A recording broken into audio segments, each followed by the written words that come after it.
আজকে আমি এই অত্যাধিক গরমে পেট ঠান্ডা রাখার জন্য অল্প তেল মশলাতে দুর্দান্ত সুস্বাদু একটি লাউয়ের রেসিপি আপনাদের সাথে শেয়ার করেছি।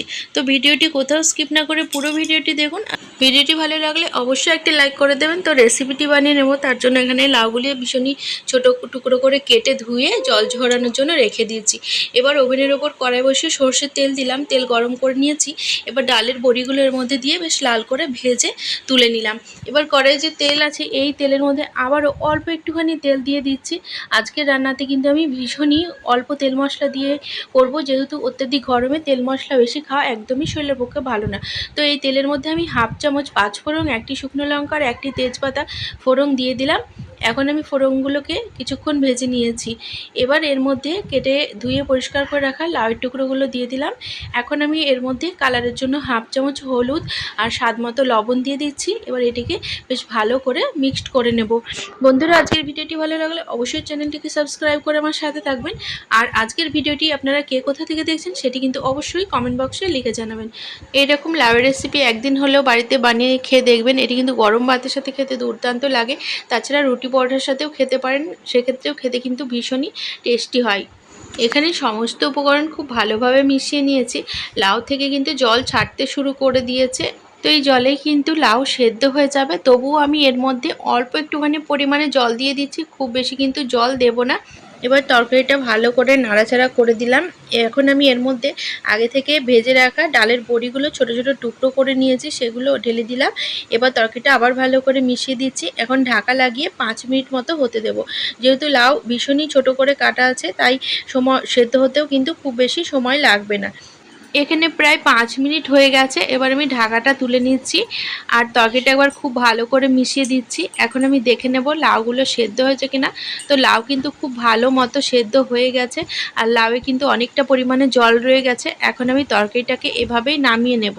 এবার ওভেনের ওপরে আবারও কড়াইটা বসিয়ে দিয়েছি। কড়াইয়ে 1 টেবিল চামচ মতো সর্ষের তেল দিলাম। এর মধ্যে হাফ চামচ গোটা জিরে ফোড়ন দিয়ে দিচ্ছি। ফোড়নটা কিছুক্ষণ ভেজে নেব, যাতে জিরেগুলো খুব ভালো মতো ভাজা হয়ে যায়। এখন আমি এর মধ্যে 1 টেবিল চামচ মতো বাটা মশলা দিয়ে দিচ্ছি। এখানে 1 চামচ গোটা জিরে, 3টে কাঁচা পাকা লঙ্কা আর 1 ইঞ্চি মতো আদা দিয়ে বেটে রেখেছিলাম। এই বাটা মশলাটা তেলের ওপর দিয়ে বেশ ভালো করে কষিয়ে নেব, যাতে যে মশলার কাঁচা গন্ধটা সেটা চলে যায়। এখন আমি এর মধ্যে একটি ছোট সাইজের টমেটো কুচি দিয়ে দিচ্ছি। আর টমেটোগুলো যাতে খুব তাড়াতাড়ি গলে যায় তার জন্য অল্প একটুখানি লবণও দিয়ে দিচ্ছি। তো মশলা কিন্তু ভালো মতো কষিয়ে নেব। এইরকম অল্প তেল মশলায় লাউয়ের রেসিপি এই গরমকালে খেলে কিন্তু পেটটাও ঠান্ডা থাকবে আর মনটাও কিন্তু খুব ভালো হবে। তো ডেলি কিন্তু রিচ মশলা জাতীয় খাবার না খেয়ে এইভাবে লাউয়ের তরকারি মাঝে মধ্যে বানিয়ে খাওয়া কিন্তু শরীরের পক্ষে ভীষণ ভালো। তো মশলাটা ভালো করে কষিয়ে নিয়েছি। এবার যে লাউগুলো সেদ্ধ করে নামিয়ে রেখেছিলাম সেটা এর মধ্যে ঢেলে দিচ্ছি। এবার খুব ভালো করে মশলার সাথে আবারও মিশিয়ে নেব। লাউয়ের তরকারি কিন্তু এভাবে ডালের বড়ি দিয়ে বানালে ভীষণই টেস্টি লাগে খেতে, যেহেতু নিরামিষ সবজি। তো এখানে আমি স্বাদের মতো অল্প একটুখানি চিনি দিয়ে দিলাম। এতে তরকারির যে টেস্টের মাত্রাটা সেটা কিন্তু বহুগুণ বেড়ে যাবে। আর চিনি দিয়ে এখানে তরকারিটা একবার ভালো করে নাড়াচাড়া করে দিচ্ছি। তো লাউটা খানিকক্ষণ নাড়াচাড়া করার পর অনেকটাই জলটা কমে এসেছে। এখন আমি এর মধ্যে 1 চামচ ঘি দিয়ে দিচ্ছি।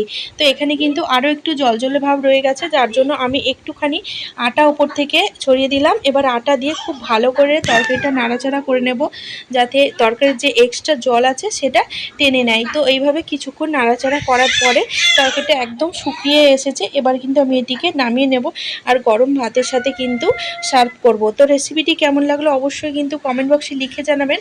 আর বাড়িতে লাউ আসলে এইভাবে কিন্তু একদিন লাউটা বানিয়ে খেয়ে দেখবেন, অসাধারণ টেস্টি হয় খেতে।